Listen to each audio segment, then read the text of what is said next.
اللہ تعالیٰ کے خلیل حضرت ابراہیم علیہ السلام نے مکہ مکرمہ کے لیے دعائیں مانگی، اور اللہ تعالیٰ کے حبیب حضرت محمد مصطفیٰ احمد مجتبیٰ صلی اللہ علیہ وسلم نے مدینہ منورہ کے لیے دعائیں مانگی۔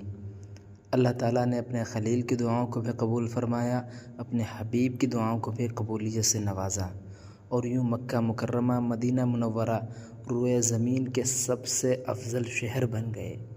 بہت پیارے شہر، نور اور سرور سے بھرپور شہر، محبوب اور دلکش شہر، برکت و رحمتوں والے شہر۔ حقیقت یہ ہے کہ ان دو شہروں کی فضیلت مقام کی اصل کیفیت کو الفاظ سے نہیں سمجھایا جا سکتا۔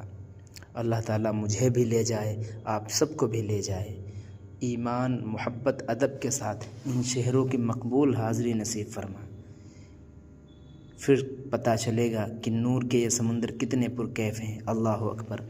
وہاں جانے کی دعا جب بھی دل سے اٹھ کر زبان پر آتی ہے تو ایک سوال بھی ساتھ ابھرتا ہے، کیا ہم وہاں جانے کے اہل اور قابل ہیں؟ تب سر جھک جاتا ہے، خوف طاری ہو جاتا ہے۔ ہاں، مگر اللہ تعالیٰ کریم ہے۔ کریم وہ ہوتا ہے جو نااہلوں کو بھی اہل بنا دیتا ہے۔ مدینہ منورہ کے خاتون کا نکاح مدینہ منورہ سے دور کسی شہر میں ہو گیا۔ وہ اپنے خاوند کے ساتھ وہاں چلے گئی۔ ایک دن اپنے گھر میں تھی، کسی نے مدینہ منورہ کی یاد میں چند اشعار پڑھے۔ خاتون کی آنکھوں سے آنسو گرے، دل مدینہ منورہ کے لیے ایسا تڑپا کہ دھڑکنا بھول گیا۔ لوگوں نے دیکھا کہ انتقال فرما گئی۔ ہاں، بے شک مدینہ منورہ بہت ہی پیارا ہے، وہ طیبہ ہے، وہ طابہ ہے، وہ آسمانوں سے اونچا جنت کا حصہ ہے۔ مکہ مکرمہ مدینہ منورہ میں حجاج کرام کا ہجوم جمع ہوتا ہے۔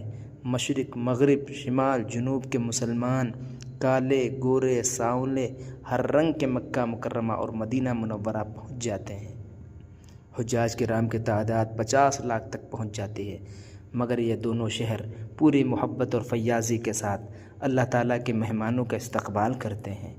8 ذی الحجہ کو تمام حجاج کرام منا کا رخ کرتے ہیں۔ منا میں ایک بہت بڑا عارضی شہر آباد ہو جاتا ہے۔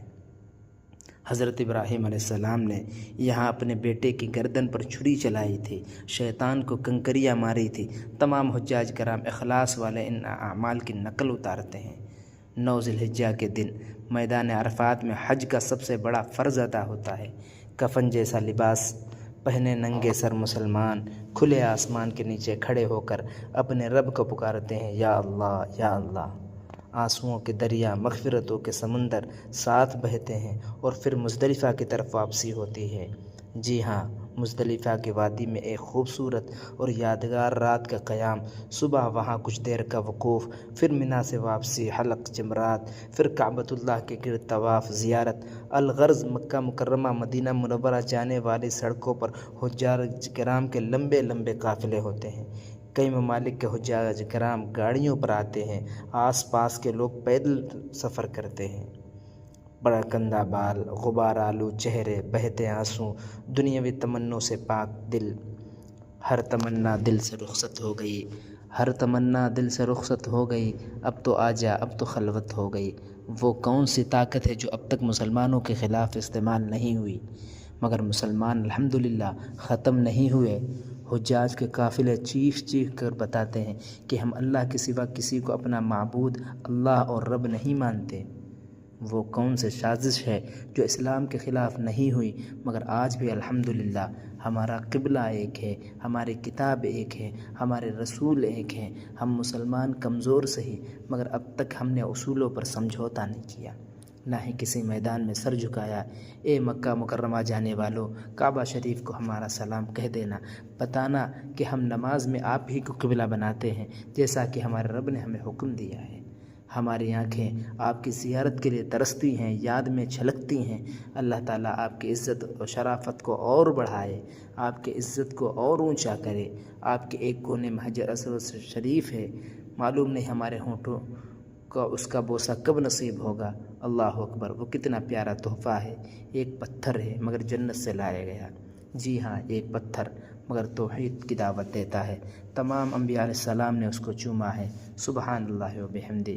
میرے آقا مدنی صلی اللہ علیہ وسلم کے میٹھے ہونٹوں نے اس کا بوسہ لیا ہے۔ حجر اسود کے ساتھ ملتزم کا مقام ہے، ہمارا سینہ وہاں چمٹنے کے لیے بےتاب ہے۔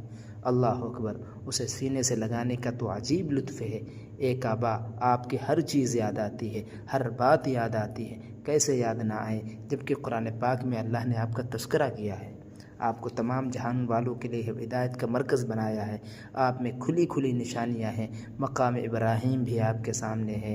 اے حجاج کرام، کعبہ شریف کے تمام ان مسلمانوں کا سلام پہنچانا جو وہاں نہیں جا سکتے، اور مظلوم مسلمان مرد عورتیں جو مسلمان ہونے کی وجہ سے ظلم کی چکی میں پس رہی ہیں، اے حجاج کرام، مدینہ منورہ کے ہر گلی، ہر پہاڑ، ہر راستے کو ہمارا سلام عرض کر دینا۔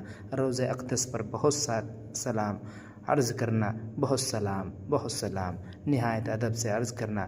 ہم آپ کے قابل تو نہیں، مگر ہیں تو صرف آپ ہی کے، اے رحمت للعالمین، اے شفیع المذنبین، صلی اللہ تعالیٰ علی خیر۔